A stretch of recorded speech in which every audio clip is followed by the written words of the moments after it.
In order to make my production more professional and appealing to my target audience, I conducted more target research for my short film, film poster, and film review in comparison to my AS media production.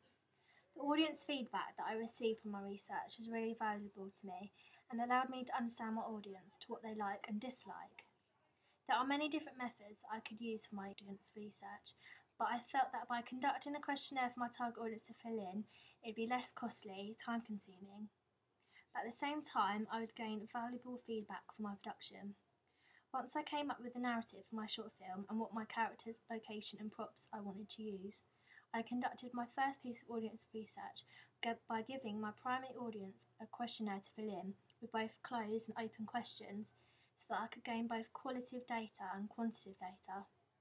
My target audience was white English boys who are from ages 15 to 20 who enjoy watching funny YouTube videos of parodies.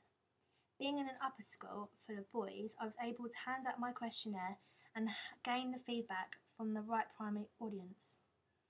Although gaining criticism on my ideas can sometimes be hard to listen to, I gained some important ideas for my production.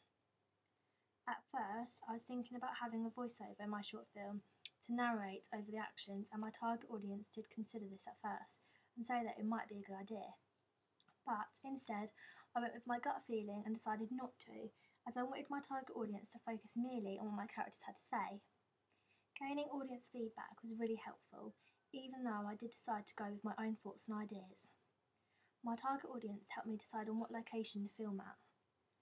At first, I didn't know if filming at a zoo would work, but my target audience explained to me that by filming at a zoo, it would give my short film more variety in locations and in animals.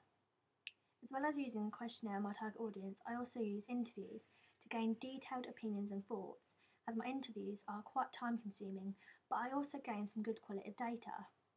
I only used my interview on 2 members of my target audience, but I decided to use some crucial questions that would help me in my production, such as asking what my characters will wear, what camera angles to use and movements, and what they'd like to see. Using an interview was really helpful in using quantitative data, and it helped me in my production very much. Once I created my first edit of my short film, I showed my peers in my media class my short film edit, and asked members of my peer group to give ideas on different things such as sound, editing, cinematography, and other bits that I wanted my audience to give their improvements on. Luckily to me, my class members have my same target audience profile, and I was able to gain important improvements for my short film. A prime example of this is shown throughout by adding an interview with my main character in. At first, I didn't even think about using an interview on my main character, but after showing my first draft to my target audience in my peer group class, they were able to suggest this to me, and I felt that my target audience can now connect with my main character more, which is exactly what I wanted to achieve throughout my short film.